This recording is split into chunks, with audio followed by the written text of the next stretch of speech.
কলার মোচার তরকারিটা এত বেশি মজা আর এত বেশি পুষ্টিগুণ সমৃদ্ধ, আমি কি বলবো। বেশ কিছুদিন আগে আমি ব্লাড টেস্ট করে দেখি আমার রক্তের পরিমাণ মাত্র 8 পয়েন্ট ছিল, যেখানে 11 পয়েন্ট থাকার কথা। তখন ডাক্তারই আমাকে সাজেস্ট করেছিল বেশি বেশি করে গাথর, তারপর কলার মোচা, তারপর ডালিম, এই সমস্ত খাবারগুলো খেতে।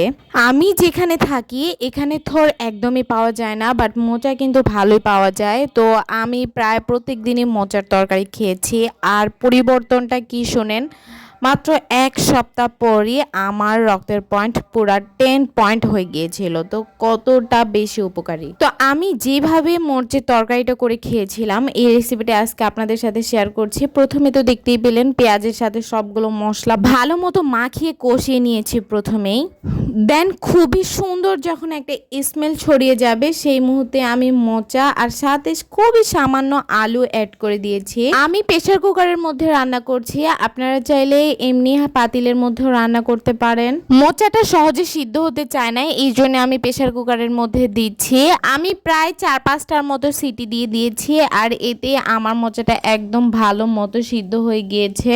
এই রেসিপিটা আমি আমার আম্মুর থেকে শিখেছি, আপনারা বাসায় একবার হলেও ট্রাই করবেন আর মাস্ট বি আমার কাছে রিভিউ শেয়ার করবেন। আমার কাছে তো খেতে খুবই মজা লেগেছে অ্যান্ড আই এম শিওর আপনাদেরও অনেক বেশি মজা লাগবে। সিটি থেকে নামানোর পর আর বেশি কোনো কাজ নেই, এখন একটা ঘুটনির সাহায্যে এগুলো মেশ করে দিতে হবে। আপনাদের কাছে যেইটা সুবিধা হবে আপনারা সেটা দিয়ে মেশ করে দিবেন। আমি হাতের কাছে ঘুটনি পাচ্ছিলাম না, এই জন্যই এটা দিয়ে মেশ করে নিচ্ছিলাম।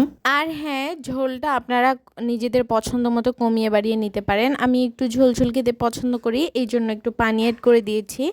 আপনারা যদি এটা না পছন্দ করেন আপনারা পানি অ্যাড করবেন না। কথা বলতে বলতে আমার রান্না একেবারেই শেষ। তো আজকের ভিডিওটা এই পর্যন্তই। আশা করি ভালো থাকবেন, সুস্থ থাকবেন আর আমাদের জন্য অনেক অনেক দোয়া করবেন। টাটা, দেখা হবে অন্য কোনো ভিডিওতে।